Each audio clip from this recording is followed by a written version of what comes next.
Selamat datang di program membaca Alkitab setiap hari. Biar melalui buku ini kita boleh diberkati Tuhan, kita boleh mengalami satu terobosan besar dan kita mengalami satu kemenangan. Biar setiap hari melalui program ini nama Tuhan ditinggikan dan boleh menguatkan dan boleh menjadi berkat bagi Bapak Ibu semuanya dimanapun yang berada, sedang apapun berada, bisa mendengarkan melalui channel ini. Nama Tuhan yang besar ada dalam kehidupan kita semua. Tuhan Yesus memberkati. Matius 16 ayat 1 sampai yang ke-28 berkata demikian. Kemudian datanglah orang Farisi dan Saduki hendak mencobai Yesus. Mereka meminta supaya ia memperlihatkan suatu tanda dari surga kepada mereka.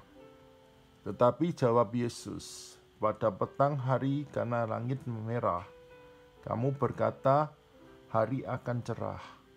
Dan pada pagi hari karena langit merah dan redup, kamu berkata hari buruk. Rupa langit kamu tahu membedakan, tetapi tanda-tanda zaman tidak.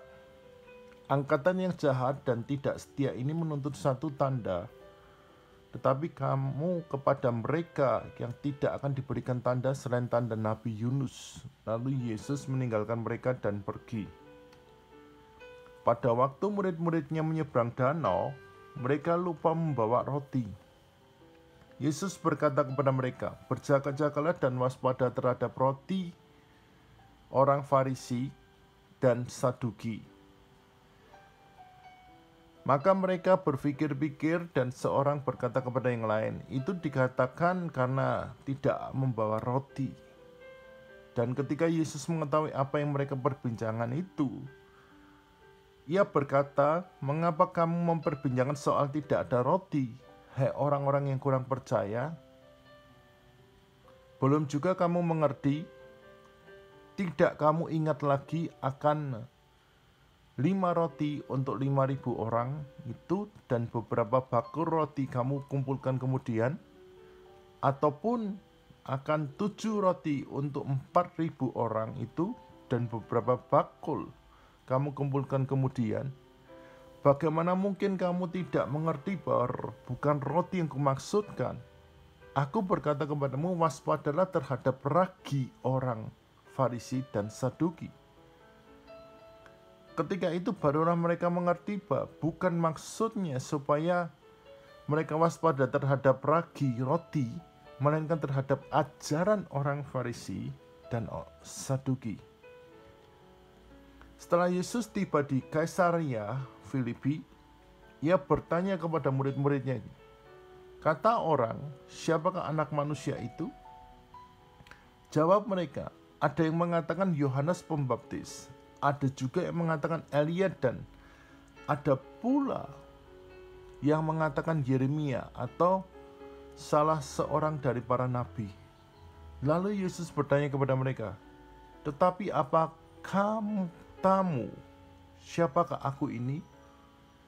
Jawab Simon Petrus, engkau adalah Mesias, anak Allah yang hidup. Kata Yesus kepadanya, berbahagialah engkau Simon bin Yunus, sebab bukan manusia yang mengatakan itu kepada kamu, melainkan Bapakku yang di surga. Dan aku pun berkata kepadamu, engkau adalah Petrus, dan di atas batu karang ini aku akan mendirikan jemaatku, dan alam maut tidak akan menguasainya. Kepadamu akan kuberikan kunci kerajaan surga.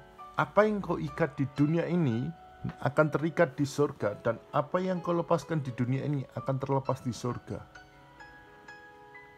Lalu Yesus melarang murid-muridnya supaya jangan memberitakan kepada siapapun bahwa ia Mesias. Sejak waktu itu, Yesus mulai mengatakan kepada murid-muridnya bahwa ia harus pergi ke Yerusalem dan menanggung banyak penderitaan dari pihak tua-tua, imam-imam, kepala, dan ahli-ahli Taurat. Lalu ia membunuh dan dibangkitkan pada hari ketiga. Tetapi Petrus menarik Yesus di samping dan menegur dia, katanya, Tuhan, kiranya Allah menjauhkan hal itu sekali-kali tidak menimpa engkau. Maka Yesus berpaling dan berkata kepada Petrus, "Enyalah iblis, engkau suatu batu sandungan bagiku, sebab engkau bukan memikirkan apa yang dipikirkan Allah, melainkan apa yang dipikirkan manusia." Lalu Yesus berkata kepada murid-murid, "Setiap orang yang mau mengikuti aku, ia harus menyangkal diri, memikul salib dan mengikuti aku. Karena barang siapa mau menyelamatkan nyawanya, ia akan kehilangan nyawanya. Tapi barang siapa kehilangan nyawanya karena aku, ia akan memperolehnya. Apa gunanya seorang memperoleh seluruh dunia tetapi kehilangan nyawanya? Dan apakah yang diberikan sebagai ganti nyawanya? Sebab anak manusia akan datang dalam kemuliaan Bapanya, mengiringi malaikat-malaikatnya. Pada waktu itu ia akan membalas setiap orang menurut perbuatannya. Aku berkata kepadamu, sesungguhnya di antara orang yang hadir di sini, ada yang tidak akan mengerti sebelum mereka melihat Anak Manusia datang sebagai Raja dan kerajaannya."